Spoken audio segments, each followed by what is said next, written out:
Baik, bismillahirrahmanirrahim. Assalamualaikum warahmatullahi wabarakatuh. Nah, teman-teman, di sini saya akan sedikit menjelaskan cara penggunaan aplikasi WHO Antro Plus. Nah, sebelumnya bagi teman-teman yang belum mendownload aplikasi ini, nanti saya cantumkan di kolom deskripsi linknya. Jadi silakan download dulu bagi teman-teman sebelum melihat tutorial video ini. Nah, kalau sudah, saya akan menjelaskan terlebih dahulu apa bedanya WHO Antro dan WHO Antro Plus itu. Jadi, kalau WHO Antro itu untuk mengkalkulasikan status gizi dari anak 0 sampai 5 tahun, sedangkan untuk WHO Antro Plus itu anak dari 5 sampai 18 tahun plus. Nah, untuk penjelasan lebih jelasnya, saya akan menggunakan aplikasi WHO Antro Plus. Nah, seperti yang teman lihat di sini terdapat 3 menu yang nantinya akan saya jelaskan satu persatu. Jadi untuk yang pertama kita jelaskan tentang anthropometric calculator. Nah, layaknya kalkulator berfungsi instan untuk menghitung hasil yang cepat, tapi hasilnya tidak disimpan. Nah, setelah kalkulasi yang kedua dilakukan, yang jumlah hasil pertamanya itu akan hilang. Nah, layaknya kalkulator di sini itu sama saja seperti begitu. Jadi kita langsung contohkan saja. Nah, di sini ada date of visit atau tanggal kunjung. Jadi kita isi saja, misalnya kunjungnya tuh tanggal 9 bulan 9 tahun 2021. Terus di sini ada seks, kita isi aja sebagai contoh pria. Lalu tanggal lahirnya misalnya tanggal 9 bulan 7 tahun 2004. Nah, di sini ada opsi approximate date. Jadi itu maksudnya kalau klien itu tidak mengetahui tanggal pasti dia lahir ya, atau bulan itu mau tahun. Jadi kalau ada kasus tersebut tinggal kita klik saja approximate ini. Nah, jika klien itu tahu persis tanggal lahirnya, maka akan muncul di sini umurnya yaitu 17 tahun 2 bulan. Nah, untuk yang selanjutnya itu ada weight atau berat badan. Sebagai contoh kita cantumkan 70 kilo. Nah, untuk tingginya misalnya 180. Nah, di sini ada opsi measured karena ini untuk umur 5 sampai 18 ke atas gitu, jadi sudah jelas bakal berdiri di umurnya. Jadi measured ini adalah gimana kita mengukur ketinggian bayi, terlentang atau berdiri. Kalau terlentang itu di bawah 2 tahun, kalau berdiri itu di atasnya gitu. Nah, untuk kodema ini atau busung lapar, kalau si klien itu memiliki status gizi buruk, maka bisa langsung teman centang opsi yes. Kalau tidak ya no saja.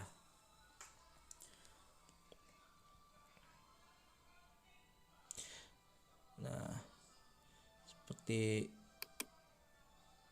yang teman lihat di sini ada weight for age atau berat badan menurut umur, atau terus height for age atau tinggi menurut umur, dan BMI for age ya, atau BMI untuk umur. Untuk lebih jelasnya kita lihat saja grafiknya.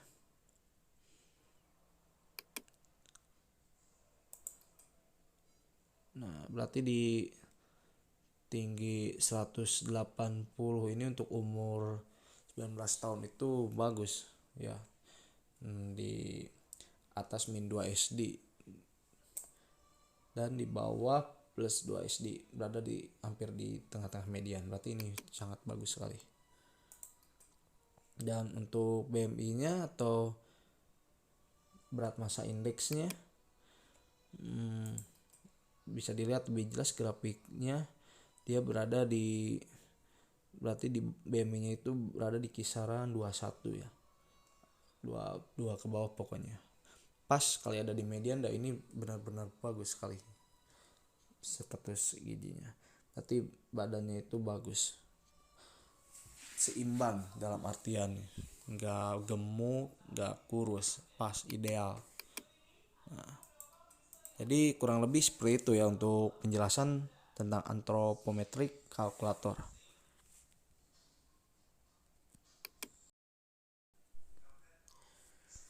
Nah, untuk yang selanjutnya itu ada individual assessment.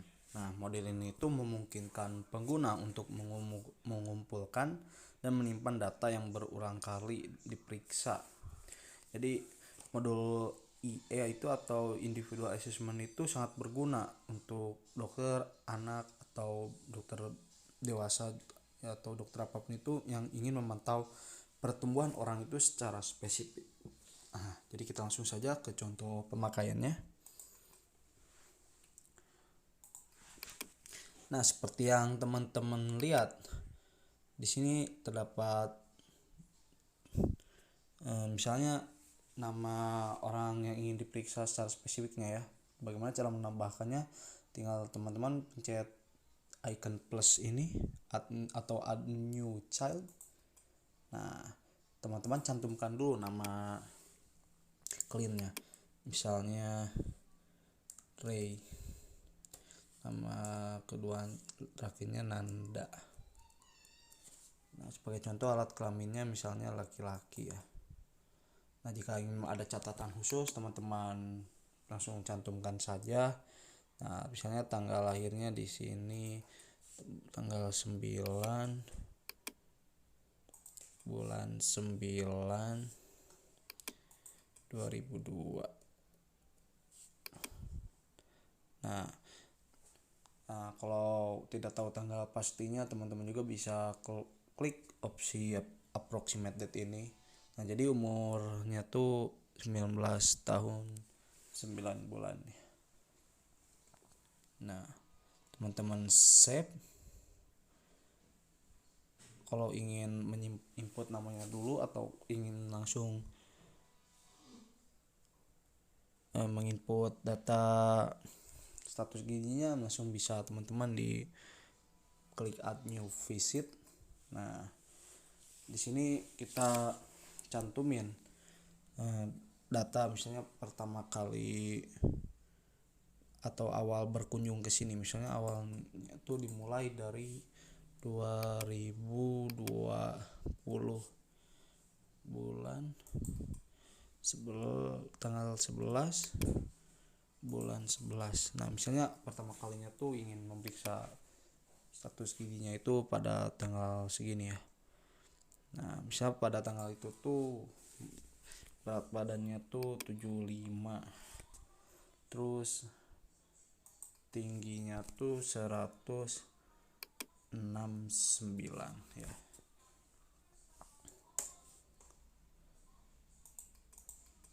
Nah, BMI-nya tuh di sini 26,3 ya. Nah, terus untuk OD-nya sini jika busung lapar ya klik yes, kalau tidak ya no. Jadi di sini sebagai contoh tidak. Jika ada catatan khusus bisa teman-teman cantumkan di sini ya.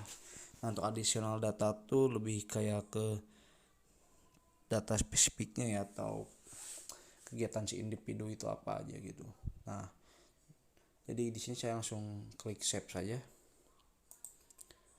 Nah, di sini akan muncul tuh grafiknya, misalnya height for age-nya berapa, terus BMI for age-nya berapa. Nah, begitu teman-teman. Misalnya terus kunjungan yang kedua ya, langsung. Kunjungan keduanya tuh tanggal 13 bulan 9 2021 ya. Ini sebagai contoh. Nah, weight-nya tuh dari yang pertama kunjungan tuh 75 gitu ya. Ya 7, misalnya 75 tuh turun jadi 70.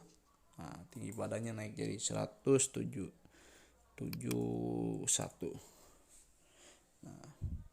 Langsung save saja.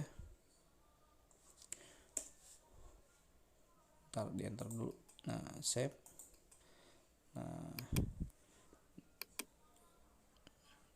Dari 75 turun ke 70. Nah, misalnya kunjungan terakhirnya tuh kita add lagi tanggal 10 bulan 5 2022. Berat badannya tuh jadi 66, tinggi badannya 173. Nah, langsung di save saja. Nah, jadi si Ray ini tuh datang berkunjung itu secara 3 kali atau jadi dalam setahunnya itu sekali ya. Nah, ini tuh kalau mau dicek secara spesifik tuh ya pakainya individual assessment karena datanya bisa disimpan dan bisa diolah atau diteliti ya. Nah, jika sudah teman-teman tinggal save saja di sini, save current child. Nah, teman-teman lihat di sini ada Nanda Ray. Nah, ini data si Nanda tuh. Jadi kalau teman-teman misalnya mau banyak nih atau banyak itu yang pasien yang pengen input data, nah pakai individual assessment aja biar jadi bisa dicek secara spesifik. Kalau mau hapus ya tinggal klik saja ini misalnya centang, nah, ada delete, langsung delete aja misalnya yes.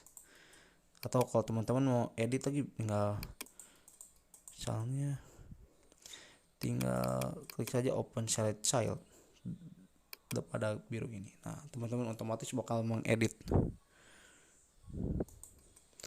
Nah, begitu teman-teman untuk penggunaan individual assessment.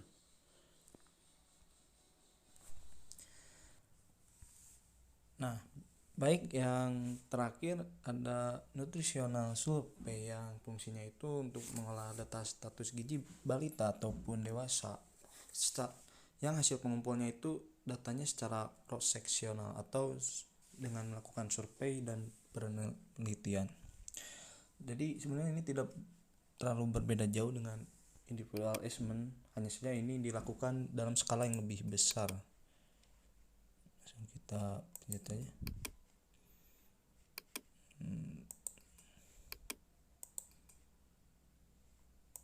Nah, seperti yang teman-teman lihat di sini saya sudah nyantumin beberapa data. Nah, teman-teman jika ingin menambah dari beberapa wilayah, misalnya saya di sini survei di wilayah 1, nah kita tambahkan lagi survei di wilayah 2 misalnya. Nah, survei tinggal klik dulu. Nah, notes atau catatan khusus jika di suatu wilayah ini ada sedikit hal yang abnormal ya. Nah, teman-teman tinggal tambahkan saja data yang kliennya. Nah, date of visitnya sebenarnya ini sama saja ya, sama seperti individual assessment. Misalnya yang ini tuh klien kunjungannya tanggal 9 bulan 10 2020. Misalnya klasternya klaster 1 tim 1 sebagai contoh saja ya. Nah, terus first name jadi nama data si klien atau nama kliennya, tulis sex male, tanggal lahirnya misalnya 2011 saja 2010.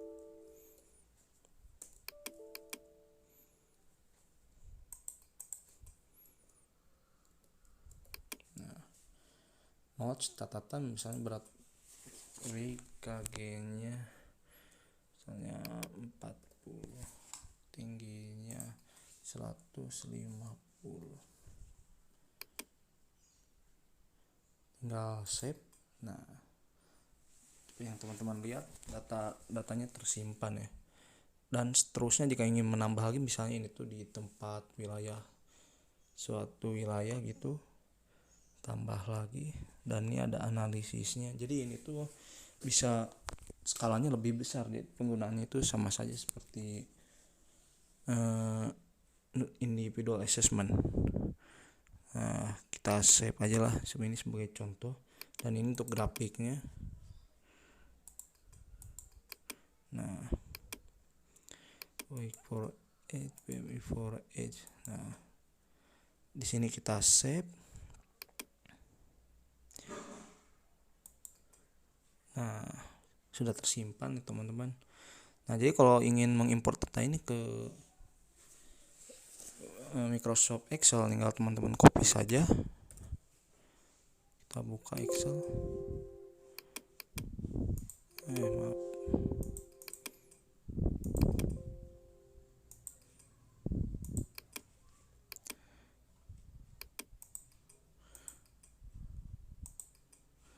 Nah, di sini tinggal pastikan saja. Nah, sudah tercopy ya. Nah, kurang lebih seperti itu saja penggunaan dari nutritional survey. Hanya saja sudah saya katakan sebelumnya, ini tuh perbedaannya hanya skalanya itu lebih besar. Penggunaannya itu sama saja seperti individual assessment. Nah, baik teman-teman, sekian tutorial yang bisa sedikit saya sampaikan. Jika ada salah, mohon maaf. Terima kasih. Jika ada pertanyaan bisa langsung di kolom komentar saja. Assalamualaikum warahmatullahi wabarakatuh.